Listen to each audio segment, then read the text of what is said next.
This video is about how to say yes or no in Hiligaynon. So how do you say yes in Hiligaynon? To say yes, you say hood or hoo. It's either of the two. Hood kag hoo. Hood, hoo. Hood, hoo. So that's how you say yes in Hiligaynon. And to say no, that is hindi. Hindi. Hindi. Hindi. So to say yes again, you say hood kag hoo, and no means hindi. No is hindi. It's kind of like similar in Tagalog because you say hindi. Yan, hindi, you just delete or you omit the H. Hindi.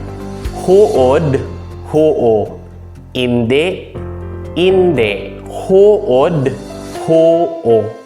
Hood, hoo. Yan, hood kag hindi.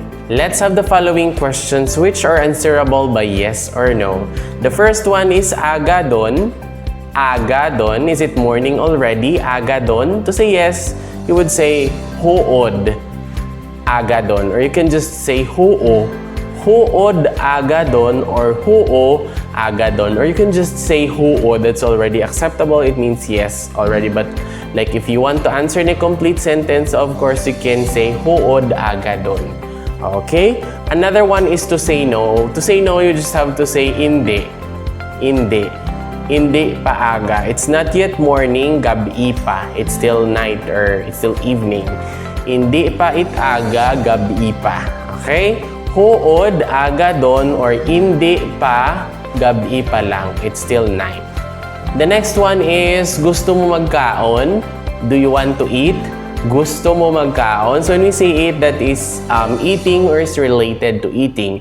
Gusto mo magkaon? Do you want to eat? To say yes, you say hood, gusto ko magkaon, or hoo, gusto ko magkaon. Yes, I want to eat. But if you don't want to eat because you're still full, you're not hungry yet, you say hindi. Hindi ko gusto magkaon. I still don't want to eat or I don't like to eat. Hindi ko gusto magkaon. Hood, gusto ko magkaon. Hoo, gusto ko magkaon. Kag hindi or hindi ko pa gusto magkaon or hindi pa ako magkaon. Next one is kabalo ka magluto.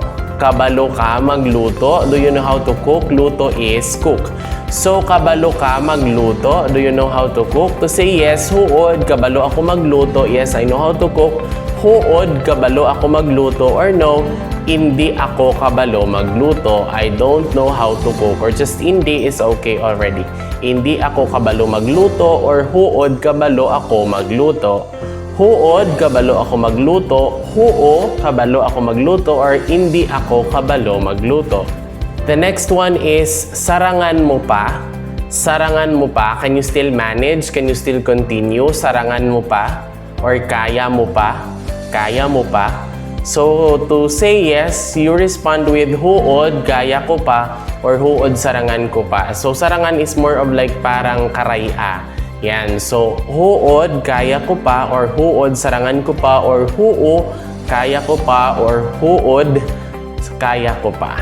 Yan. So, to say no, you respond with hindi ko na kaya or hindi ko na masarangan. Hindi ko na kaya, hindi ko na masarangan. I can no longer manage or I would not be able or I can't do this.